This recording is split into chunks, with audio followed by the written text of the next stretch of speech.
Welcome to star TV. ముందుగా headlines చూద్దాం.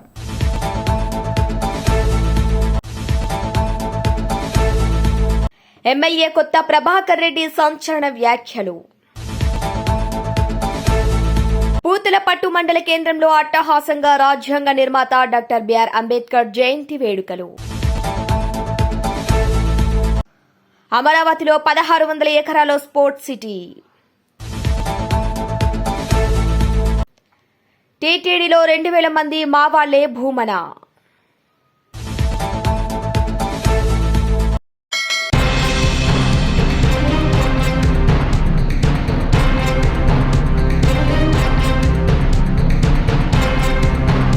April 27న నిర్వహించ తలపెట్టిన బీఆర్ఎస్ రజతోత్సవ సభ చలో వరంగల్ అనే నినాదాలకు స్థానిక ఎమ్మెల్యే మాణిక్రావు మంగళవారం ఉదయం జహీరాబాద్ పట్టణంలో ముఖ్య ప్రదేశంలో స్వయంగా తానే చలో వరంగల్ అనే గోడ రాతలు రాశారు. ఈ కార్యక్రమంలో బీఆర్ఎస్ నాయకులు నామా రవికిరణ్, మోహియుద్దీన్ తదితరులు పాల్గొన్నారు.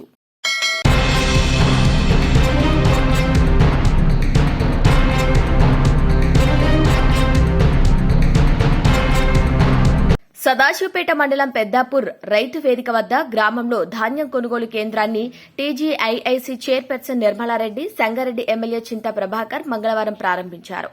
వారు మాట్లాడుతూ రైతులు పండించిన ధాన్యాన్ని కొనుగోలు కేంద్రాల్లోనే విక్రయించాలని కోరారు. ఈ కార్యక్రమంలో సీడీసీ చైర్మన్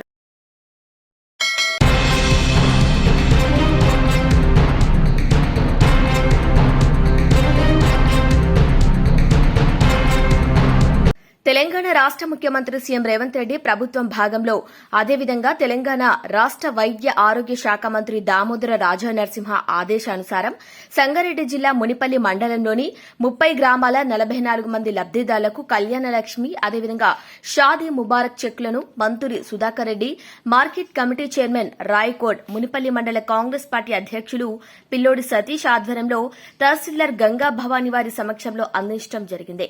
ఈ కార్యక్రమంలో మాజీ ఎంపీపీ రామ్రెడ్డి పటేల్, మాజీ ఎంపీటీసీ పాండు, కాంగ్రెస్ పార్టీ యువజన కాంగ్రెస్ నాయకులు, వివిధ గ్రామాల కాంగ్రెస్ పార్టీ సీనియర్ నాయకులు, కాంగ్రెస్ పార్టీ కార్యకర్తలు పాల్గొన్నారు.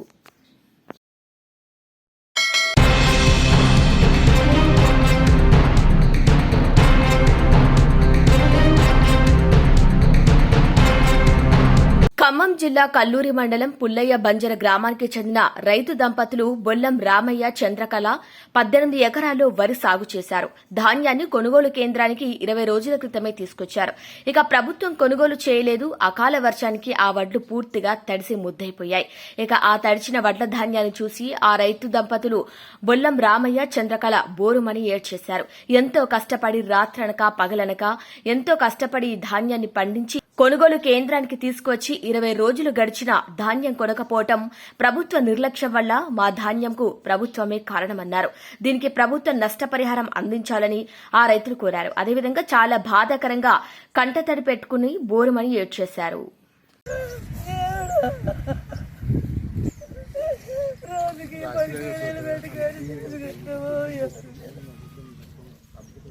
అన్న మళ్ళీ పోతాం, మళ్ళీ తేమందంటారు, మళ్ళీ కొనరా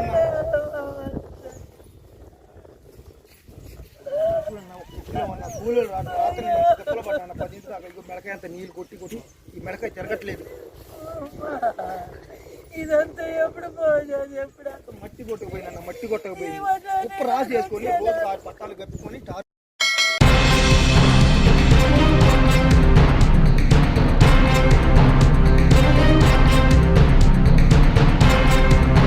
ఇందిరమ్మ ఇండ్ల లబ్దిదారులకు మొదటి విడతగా ₹1,00,000 విలువైన చెక్కులను అందజేశారు ముఖ్యమంత్రి రేవంత్ రెడ్డి. ఉప ముఖ్యమంత్రి భట్టి విక్రమార్క, మంత్రులు పొంగులేటి శ్రీనివాసరెడ్డి, జూపల్లి కృష్ణారావు, ఇతర మంత్రులు, పీసీసీ అధ్యకులు, ఎమ్మెల్సీ మహేష్ కుమార్ గౌడ్, ఎమ్మెల్యేలు పాల్గొన్నారు.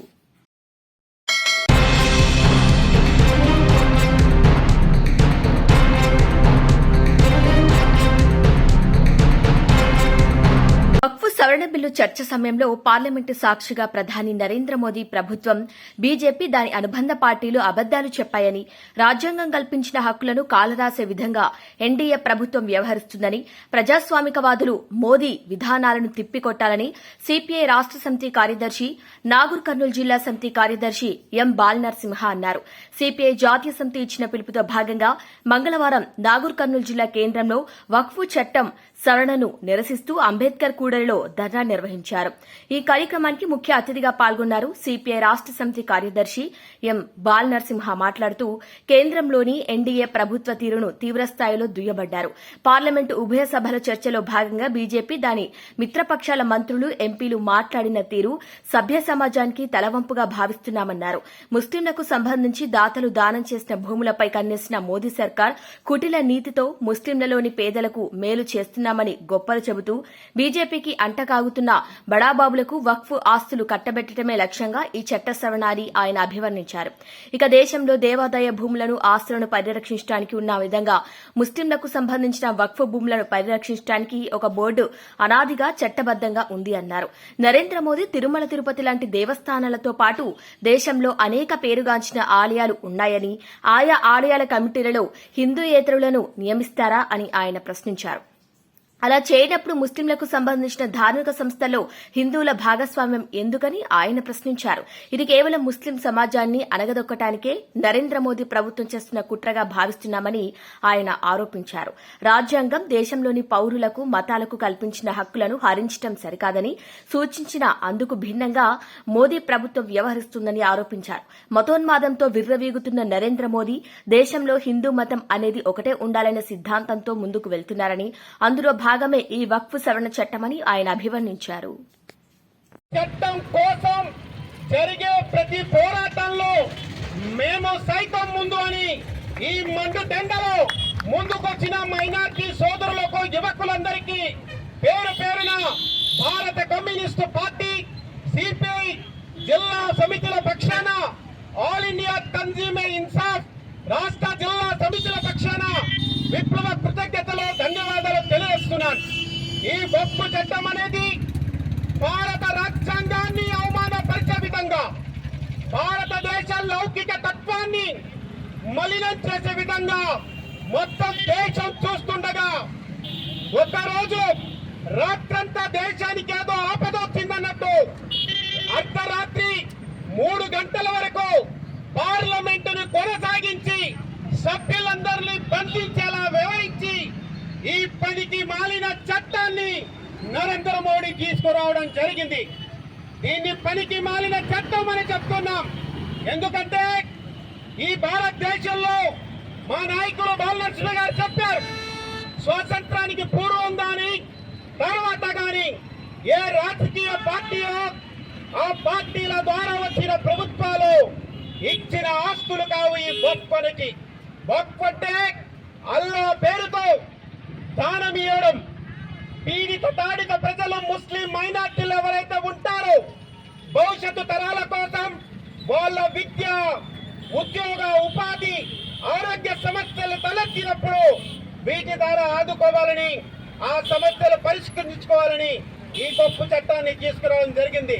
1812లోనే ఈ చట్టం రావడం జరిగింది. ఆ తర్వాత 1954లో, 68లో, 95లో, 2013లో ఇలా అనేక రకాలుగా ఈ చట్టాన్ని సవరణ చేస్తూ కొన్ని చట్టాలను తీసుకురావడం జరిగింది.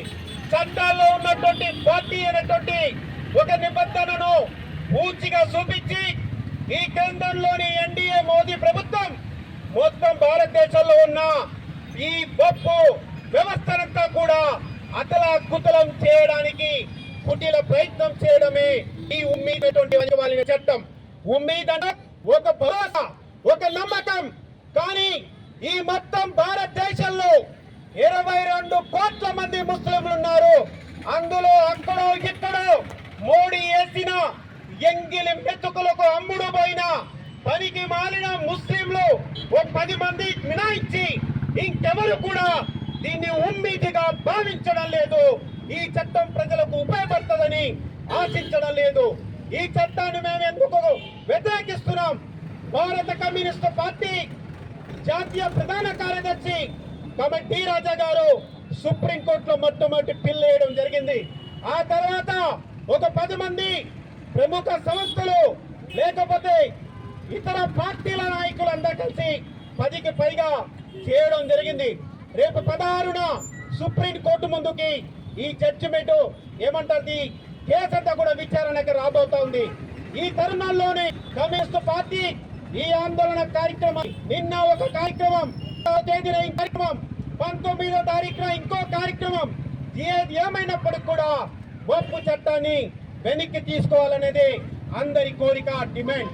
నేను ఒకటే అంటున్నాను, చాలా మంది ఈ ఎవరైతే కువానా మేధావులు ఉంటారో ఈ కువానా మేధావులంతా ఈ చట్టం బాగుంది, ఈ చట్టం లేకపోతే ఒప్పు భూముల్ని కొంతమంది ఆక్రమించుకొని అనుభవిస్తున్నారని చెప్తాం జరుగుతుంది.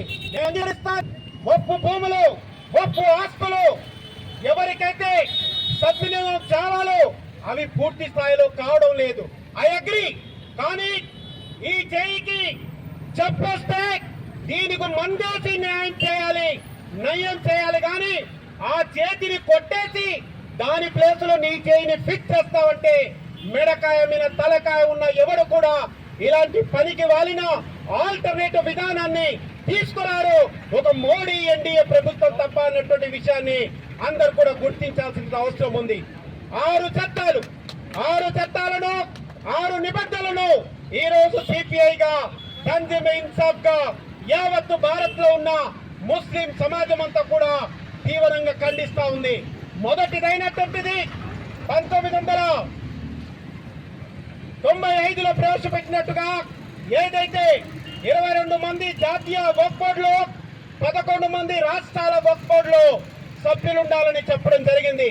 కానీ ఈ కొత్తగా వచ్చిన చట్టం ద్వారా ముస్లిమేతరులకు ఆ 22 మందిలో 4 చొప్పున, రాష్ట్రంలో 11 మందిలో 3 నుంచి 4 చొప్పున నియమించుకోవచ్చని తీసుకురావడం జరిగింది. ఇందులో అంటాడు, ఈ దేశం అందరిది కదా, సెక్యులరే కదా, మరి ముస్లింల ఆస్తుల విషయాల్లో వితరణలు చేస్తే డైవర్సిటీ వస్తుంది కదా, మంచి వాతావరణమే అని అంటున్నాడు. మేము అంగీకరిస్తాం. కానీ డైవర్సిటీ అనేది ముస్లిం మైనారిటీ వక్ఫ్ బోర్డు విషయంలోనే ఎందుకు మోడీ గారు తిరుమల తిరుపతి దేవస్థానంలో ఒక ముస్లింను, సిక్కును, క్రైస్తవును తీసుకెళ్లే పెట్టే దమ్ము ధైర్యం బీజేపీ నాయకత్వానికి ఉందా అని ప్రశ్నించడం జరుగుతుంది. ఒక పక్కన ఎలాంటి డైవర్సిటీ బిల్ తీసుకొస్తారు, ఒక రాజా సింగ్ లాంటి నీచుని తీసుకొచ్చి తెలంగాణ వక్ఫ్ బోర్డులో ఆ 3లో ఒకరిని పెడితే అది ఎంత అలజడికి తావిస్తోంది, ఎంత ఉన్మాదానికి, ఎన్ని గొడవలకు దారి తీస్తుందో అర్థం చేసుకోవాల్సిన అవసరం ఉంది. ఇంకో పనికి వాలిన చట్టం ఉంది ఈ దేశంలో. రాజులు, మహారాజులు ఆంధ్ర కాలం నుంచి మొదలుకుంటే 500 క్రితం ఉన్నటువంటి శ్రీకృష్ణ దేవరాయలు ఎవరైతే స్వర్ణయుగంగా పిలుచుకుంటామో వాళ్ళు హైందవ మతంతో పాటు ముస్లిం మతాలకు, మసీదులకు, దర్గాలకు 100,000 ఎకరాల భూములు ఇవ్వడం జరిగింది. అలాగే నిజాం సర్కారు, ఆ తర్వాత కుతుబ్ షాలు, లేకపోతే ఆజం జాయిలు, లేకపోతే మొఘల్ చక్రవర్తులు ఈ దేశంలో 100 సంవత్సరాల చరిత్ర కలిగిన పవిత్ర ఆలయాలకు 1,000 లక్షల ఎకరాల భూములను దానం ఇవ్వడం జరిగింది.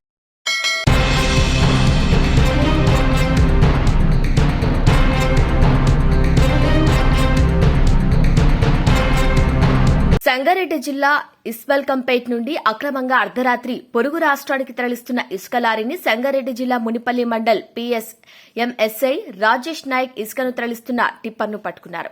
ఇక మంగళవారం అక్రమంగా ఇసుక రవాణా లోడింగ్ తో ఇస్మల్కంపేట్ నుండి వస్తున్న టిప్పర్ను ఉదయం 6 గంటల సమయంలో ఎలాంటి ప్రభుత్వ అనుమతి లేకుండా అక్రమంగా ఇసుక రవాణా అవుతుందని మునిపల్లి పిఎస్ఎస్ఐఎం రాజేష్ నాయక్ సమాచారం రాగా సంగారెడ్డి జిల్లా ఇస్మాల్ ఖాన్పేట్ గ్రామం నుండి కర్ణాటక బీదర్ కు ఉదయం 6 గంటల సమయంలో ఎలాంటి ప్రభుత్వ అనుమతి లేకుండా ఇసుక రవాణా అవుతుందని ఆ సమాచారం మేరకు మునిపల్లి పిఎస్ఎస్ఐకు సమాచారం ఇవ్వగా తక్షణమే ఆయన సమాచారం అందుకున్న వెంటనే ఎస్ఐ రాజేష్ నాయక్ తన సిబ్బందితో కంకోల్ టోల్ ప్లాజా వద్ద ఒక టిప్పర్ని ఆపి తనిఖీ చేయగా ఎలాంటి కాగితాలు లేకుండా అక్రమంగా ఇసుకను బీదర్, కర్ణాటక రాష్ట్రంలో ఎక్కువ ధరకు అమ్ముటకు ఇసుక లోడుతో వెళ్తున్న ఈ టిప్పర్ను సీజ్ చేసినట్లు మునిపల్లి పిఎస్ కు తరలించి టిప్పర్ డ్రైవర్ అంకుష్ నవండే, టిప్పర్ యజమాని ప్రవీణ్లపై కేసు నమోదు చేసి దర్యాప్తు చేస్తున్నట్లు పోలీసులు తెలిపారు.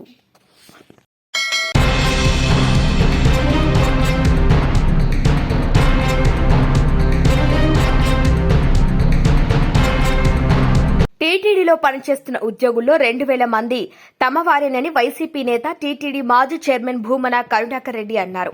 టీటీడీలో జరిగే పరిణామాలపై వారు ఎప్పటికప్పుడు తమకు సమాచారం ఇస్తూనే ఉంటారని చెప్పారు. గోశాలలో ఆవుల మృతిపై నేను చేసిన వ్యాఖ్యలకు కట్టుబడి ఉంటా. నేను విడుదల చేసిన ఫోటోలు తప్పని తెలితే నాపై చర్యలు తీసుకోదు. నిజమైతే టీటీడీ ఈవో చైర్మన్ తొలగించాలని ఆయన డిమాండ్ చేశారు. ఉదయాన మీ ఈవో శ్యామలరావు గారు 43 ఆవులు చనిపోయాయి అని ప్రకటన చేసినందుకు, మీ చైర్మన్ బిఆర్ నాయుడు గారు 22 ఆవులు చనిపోయినాయని ప్రకటన చేసినందుకు శ్యామలరావు గారిని సస్పెండ్ చేయటము, బిఆర్ నాయుడు గారిని తొలగించటము 2 జరగాల. మీరేమో ఒక్క ఆవు కూడా చనిపోలేదు అని మీరు చెప్పినారు. మీరు చెప్పి అంతా కలిపితే 2-3 గంటలు కూడా కాలేదు. అంతకు పూర్వమే 1 గంట ముందు మీరు నియమించినటువంటి మీ శ్యామలరావు గారు ఈవో గారు 43 ఆవులు చనిపోయాయి అని చాలా స్పష్టంగా ప్రకటించటం జరిగింది. అలాగే అధ్యక్షుడు బిఆర్ నాయుడు గారు కూడా నిన్న పత్రికా సమావేశంలో చెప్పటం జరిగింది. ఇది నా మొదటి విషయం. అయితే రెండవ విషయం, నేను 3 రోజుల క్రితం ఆ గోమాతలు చనిపోతున్నాయి అనని ఏ ఫోటోలైతే చూపిస్తూ నేను మాట్లాడానో అవి ఫేక్ అని, మార్ఫింగ్ అని టీటీడీ ప్రకటన చేసింది. దానితో పాటు తెలుగుదేశం పార్టీ పెద్ద ఎత్తున సోషల్ మీడియాలో వైరల్ చేసింది. నేను చూపించినటువంటివి ఒక్కటంటే ఒక్కటి కూడా మార్ఫింగ్ కాదని, ఆ గోవులన్నీ కూడా శ్రీ వెంకటేశ్వర గోశాలలో చనిపోయినటువంటివే, అక్కడ తీసిన ఫోటోలేనని కట్టుబడి ఉన్నా, భగవంతుని మీద ప్రమాణం చేస్తున్నా, నేను అలా చెప్తే మీరు నమ్మరు. కాబట్టి ఏ విచారణకైనా నేను సిద్ధం. నేను చూపించిన ఫోటోలలో 70% పైగా లేగ దూడలే. అవన్నీ కూడా పత్రికల్లోనూ వార్తల్లోనూ మీ ప్రసార మాధ్యమాల్లోనూ కూడా వచ్చినాయి. మరి బిఆర్ నాయుడు గారి దృష్టిలో లేగదూడలు వృద్ధాప్యంతో చనిపోయినాయా అని నేను ప్రశ్నిస్తున్నా. నేను చెప్పినటువంటి ఆవులు చనిపోనే లేదు అని చెప్పినటువంటి మీరు మొదటేమో చనిపోలేదని చెప్తారు, ఆ తర్వాత ఇన్ని చనిపోయినాయని, ఈ తిరుపతి శాసనసభ్యుడు 40 చనిపోయినాడని ఆయన ఒక ప్రకటన ఇచ్చినాడు, 40 చచ్చిపోయినాయి అని. ఇంకొక ఆయన బీజేపీ అని, తెలుగు బీజేపీ నాయకుడు, ఆయన కూడా ఇలాంటి మాటలే మాట్లాడడం కూడా జరిగింది. ఏది నిజం?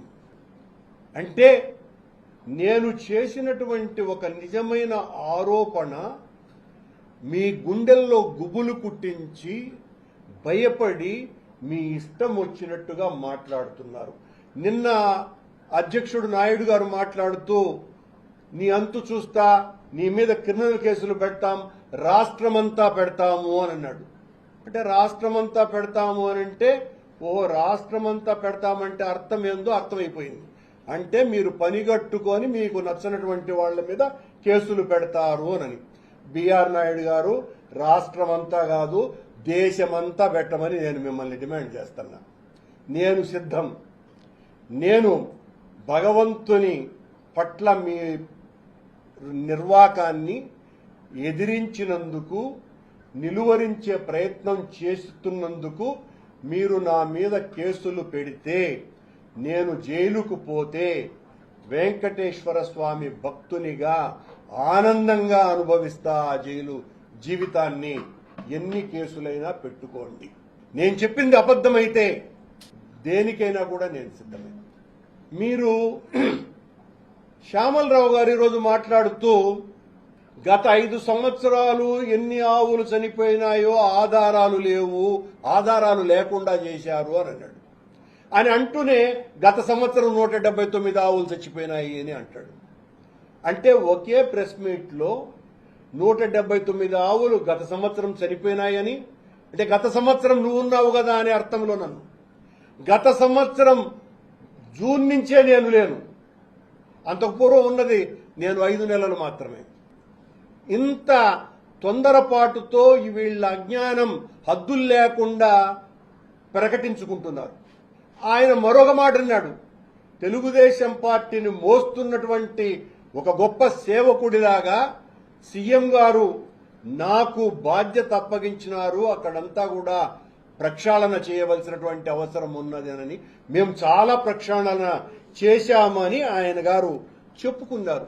ఏ ప్రక్షాళన చేసినారు శ్యామలరావు గారు? మీరు అన్నప్రసాదాలను మేము చాలా నాణ్యతతో ఇస్తున్నాము అంటారు. ఎక్కడ మార్పులు జరిగినాయి?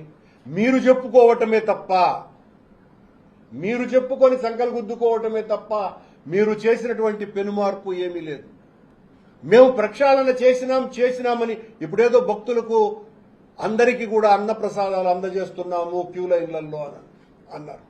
అయా శ్యామలరావు గారు, గతంలో రాజశేఖర రెడ్డి గారు ముఖ్యమంత్రిగా ఉండగా ఆయన సూచనతో నేను అధ్యక్షుడిగా ఉన్నప్పుడే క్యూ లైన్లలో ఉన్నటువంటి వాళ్ళకందరికీ కూడా అన్నప్రసాదాలు పాలు ఇవ్వాలన్నటువంటి ఆలోచన చేసి దాన్ని ఆచరణలోకి తీసుకొని వచ్చి అప్పటి నుంచి ఈ ఆచారం కొనసాగుతోంది అని మీకు గుర్తు చేస్తున్న శ్యామలరావు గారు, ఇదేదో మీరు పెడుతున్నటువంటి ఏదో గొప్ప చర్యగా మాట్లాడుకుంటున్నారు మీరు. అలాగే లడ్డూ నాణ్యత విషయంలో మీరు మాట్లాడినటువంటి మాటలేంటి? కల్తీ జరగలేదని ఒకరోజు ముందు రోజు చెప్పారు. చంద్రబాబు గారికి భయపడిన తర్వాత కల్తీ జరిగిందని చెప్పినారు. ఒకసారి వెజిటబుల్ ఆయిల్స్ కలిసినాయి అని చెప్పినారు. మరొకసారి చంద్రబాబు గారికి తానా అంటే తందానా అని పలికినారు. అయినా మీరు రిజెక్ట్ చేసినటువంటి ఆ నెయ్యి వాడక ఆ లడ్డూ తయారీకి వాడలేదు కదా. వాడకుండా రిజెక్ట్ చేసినటువంటి వాటిలతో కల్తీ నెయ్యితో లడ్డు తయారు చేసినారని ఒక ఈవోగా మీరు ఎలా ఆరోపణ చేయగలరు? ఎలా? ఒకవేళ రాజకీయపరమైనటువంటి విమర్శలైతే రాజకీయాలు చేయవచ్చు, కానీ ఈవో స్థాయి ఒక సీనియర్ ఐఏఎస్ అధికారిగా ఉండి మీరు ఈ రకమైనటువంటి ఆరోపణ ఏ రకంగా చేయగలరు శ్యామలరావు గారు? అంటే ఒకవేళ మీరు జరుగుంటే మీకంటే సీనియర్లు అయినటువంటి జవహర్ రెడ్డి గారు, ధర్మారెడ్డి గారుల సమయంలో జరిగినట్టు అని మీరు అంగీకరిస్తారా, ప్రకటిస్తారా? జరిగిందేనని జవహర్ రెడ్డి గారు ఈ రకంగా చేశారని ప్రకటిస్తారా?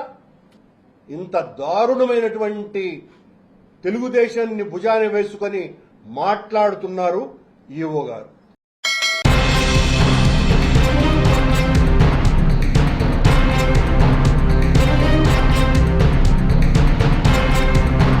బులెటిన్ ముగించే ముందు హెడ్లైన్స్ మరొకసారి. ఎమ్మెల్యే కొత్త ప్రభాకర్ రెడ్డి సంచలన వ్యాఖ్యలు.